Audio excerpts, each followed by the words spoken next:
बिल्कुल इस पर नजर रहने वाली है। अनूप हमारे सहयोगी हमारे साथ जुड़ चुके हैं विजय चौक से, सीधे अनूप का रुख करेंगे। अनूप, देखिए सदन की कार्यवाही शुरू हो गई है, आज कौन से मुद्दे रखे जाने हैं और सबसे महत्वपूर्ण आज एस जयशंकर विदेश मंत्री भी चाइना के मुद्दे पर अपना बयान देंगे।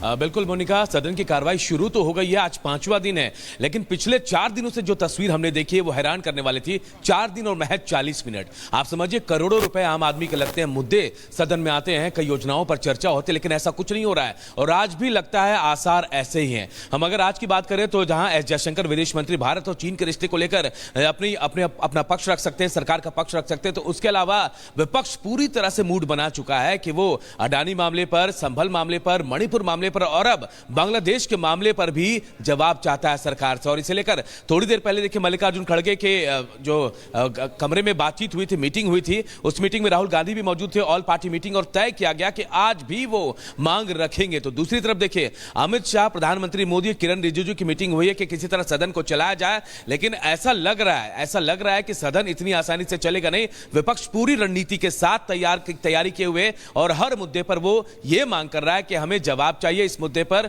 और यह भी कहा जा रहा है कि 16 बिल है, देखिए 16 बिल में से 11 बिल ऐसे हैं जिन पर चर्चा करनी है, 4 बिल ऐसे जिन पर मंजूरी लेनी है। In fact, these organizations are led by industry and they work in coordination under the ministry as well. Sir, out of the 202, because the honorable MP asked me about Andhra Pradesh, a total of 8 centers of excellence have been established in Andhra Pradesh. Thank you.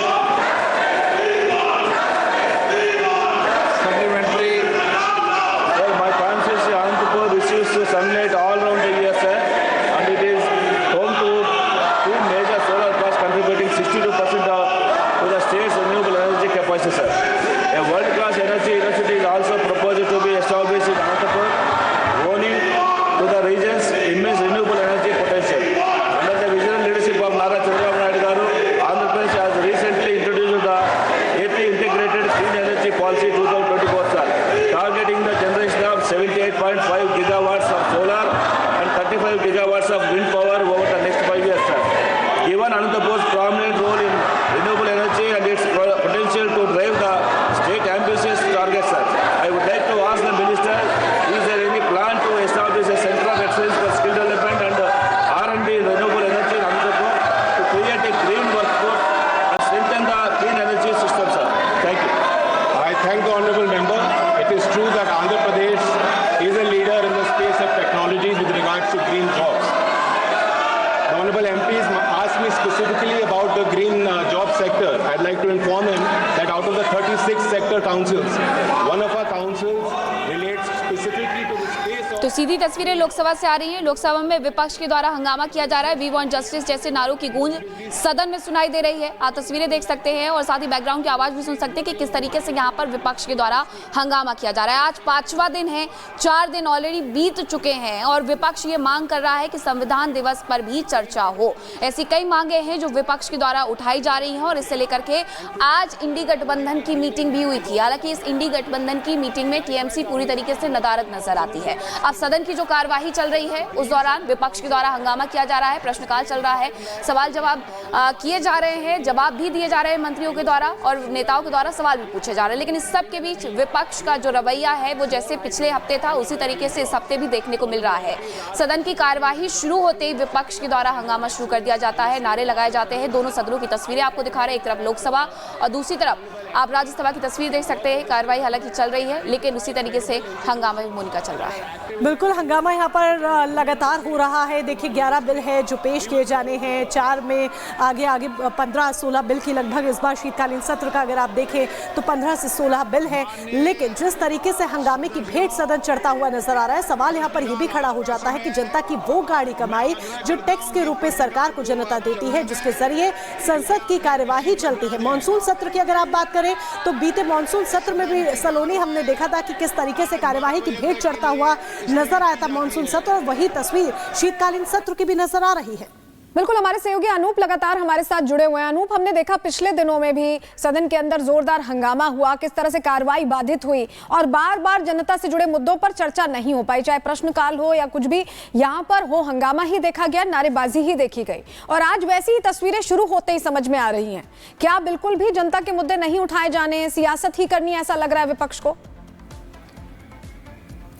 Anoop, लौटेंगे आपके पास, लेकिन इस बीच एक बड़ी खबर आपको बता दें कि इंडी की बैठक में शामिल नहीं हुई है टीएमसी। इंडी गठबंधन के द्वारा मीटिंग बुलाई गई थी, लेकिन टीएमसी इसमें शामिल नहीं हुई है। विपक्ष की इस बैठक में टीएमसी ने हिस्सा नहीं लिया है, जिसकी वजह ये बताया जा रहा है कि जहां कांग्रेस के नेता है वो चाहते हैं कि अदानी मुद्दे पर बातचीत हो, लेकिन टीएमसी इस दौरान नदारद नजर आती है सर्वदलीय बैठक से, क्योंकि टीएमसी सांसद इस बात पर जोर दे रहे हैं कि संसद चलनी चाहिए। ये बड़ी जानकारी आपको दे रहे हैं कि विपक्ष की बैठक में शामिल नहीं हुई है टीएमसी, लेकिन इसी बीच लोकसभा की कार्यवाही भी स्थगित हो गई है। 11:07 का समय हुआ है, 11 बजे कार्यवाही शुरू हुई थी, लगभग 7 मिनट आज लोकसभा चली और 12 बजे तक के लिए अब कार्यवाही स्थगित हो गई है, विपक्ष के द्वारा जो भारी हंगामा किया जा रहा था उसकी वजह से। हमारे साथ अनूप जुड़ गए हैं। अनूप, जिस तरीके से विपक्ष ये हंगामा कर रहा है, आज भी कार्यवाही उसी तरीके से रही। 11 बजे शुरू होती है, 7 बजे सदन को एडजर्न कर दिया जाता है, यानी अभी जब 12 बजे कार्यवाही शुरू होगी, लगता है कि कामकाज कुछ हो पाएगा, चर्चा हो पाएगी?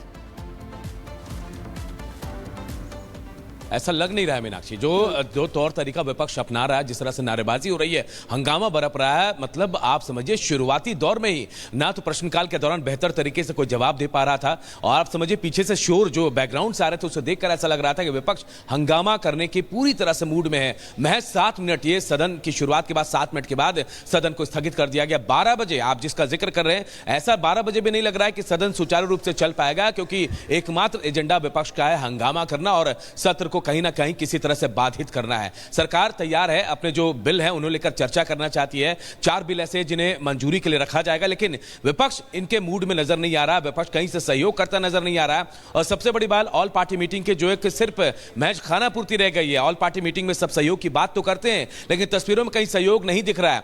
आप समझिए कितना महत्वपूर्ण यह संसद सत्र होता है, पूरे देश की बात होती है, देश के जो मुद्दे हैं, लोगों की जो परेशानियां हैं उन पर बातचीत होती है, योजनाओं को अमली जामा पहनाया जाता है, उन पर विचार लाया जाता है, चर्चा की जाती है। लेकिन शायद विपक्ष ऐसा नहीं चाहता है, वो चाहता है कि संसद हंगामेदार रहे और संसद का सत्र जो है, यूं ही जो दिन है वो खत्म हो जाए। सिर्फ हंगामा करना ही मकसद विपक्ष का हो गया, और ऐसा लग भी रहा है कि 12 बजे के बाद ऐसी स्थिति होगी। जो 4 दिन हमने 40 मिनट देखे हैं, ये आपके पास हम वापस लौटेंगे, आपसे और जानकारी लेंगे, लेकिन इस बीच बड़ी खबर आ रही है जो दर्शकों को बता दें कि आज सदन के अंदर विदेश मंत्री एस जयशंकर चीन मामले को लेकर पूरी जानकारी रखने वाले हैं, पक्ष रखने वाले हैं भारत का। ये बड़ी खबर आपको बता रहे हैं, चीन मामले पर संसद में एस जयशंकर बोलने वाले हैं और इसकी निगाहें भी सबकी टिकी हुई हैं, क्योंकि विपक्ष लगातार चीन को लेकर मुद्दा उठाता रहा है, वो हंगामा करता रहा है। ऐसे में चीन मामले पर सदन के अंदर यहां एस जयशंकर पूरी बात रखेंगे। जिस तरह से उस इलाके में अब बेहतर एक कोऑर्डिनेशन एस्टैब्लिश हुआ है पिछले कुछ दिनों में, उस लिहाज से तो बहुत इंपॉर्टेंट हो जाता है। 12 बजे करीब बताया जा रहा है लोकसभा में, और 2 बजे राज्यसभा में अपना बयान विदेश मंत्री देने वाले हैं। ये बड़ी खबर हम बता रहे हैं दर्शकों को।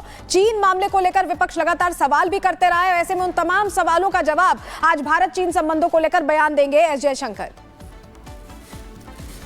और चलिए अब आगे बढ़ते हैं। किसानों का मार्च, ट्रैफिक जाम, ये इसीलिए क्योंकि किसान आज दिल्ली कूच करना चाहते हैं, संसद का घेराव करना चाहते हैं, लेकिन बॉर्डर्स पर सुरक्षा पहरा बेहद कड़ा है और ऐसे में जाम की स्थिति देखी जा रही है, क्योंकि किसान भी आगे बढ़ रहे हैं और कई रूट्स जो है वो डाइवर्ट कर दिए गए हैं सुरक्षा को देखते हुए, और ऐसे में लोगों को भी परेशानी ना हो इसकी वजह से एडवाइजरी भी ट्रैफिक को लेकर जारी की गई है। लेकिन बावजूद इसके जो तस्वीर आप देख रहे हैं नोएडा बॉर्डर पर, वो लगातार ट्रैफिक की देखी जा रही है। गाड़ियों की रफ्तार धीमी पड़ चुकी है, लंबी कतारों में लाइनें गाड़ियां खड़ी हुई नजर आ रही हैं, क्योंकि किसान कूच करना चाहते हैं, लेकिन उसकी वजह से ट्रैफिक की जो स्थिति है वो तस्वीरों के माध्यम से हमारे सामने। ग्राउंड जीरो पर हमारी सहयोगी ऋतु जुड़ गई हैं। ऋतु, चिल्ला बॉर्डर पर भी ये जाम देखने को मिल रहा है, डीएनडी पर और साथ ही महामाया फ्लाईओवर पर भी तैयारियां क्या की गई है यहाँ पर पुलिस के द्वारा, प्रशासन के द्वारा?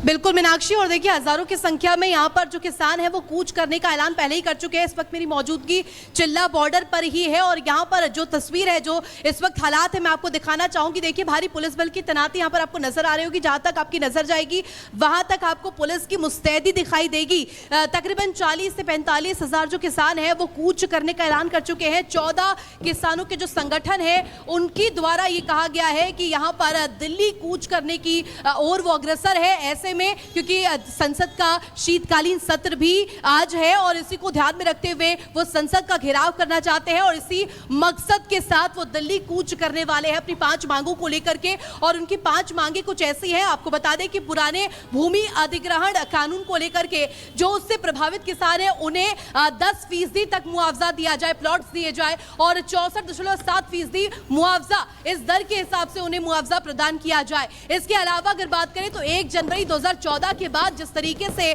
जो प्रभावित किसान है जो इसके दायरे में आते हैं उन्हें तकरीबन जिस तरीके से मुआवजे की जो दर है वो बाजार की दर से 4 गुना बढ़ाकर दिए जाए, ये साफ तौर पर कहा गया है। और इसके अलावा आपको बता दें तीसरी मांग यहाँ पर इस तरीके से रखी गई है, कहा गया है कि यहाँ पर जिस तरीके से जो भूमिहीन किसान है उनके जो बच्चे हैं, जो भूमिहीन किसान है, जो बेरोजगार किसान है, उन्हें यहाँ पर तस्वीर आपको दिखाते, देखिए तस्वीरें साथ साथ। सबसे पहले यहाँ पर देखिए किस तरीके से पुलिस बल की तैनाती है, पुलिस बल भारी संख्या में मौजूद है और डीसीपी ईस्ट दिल्ली की तरफ से भी कहा गया है कि अलर्टनेस चौतरफा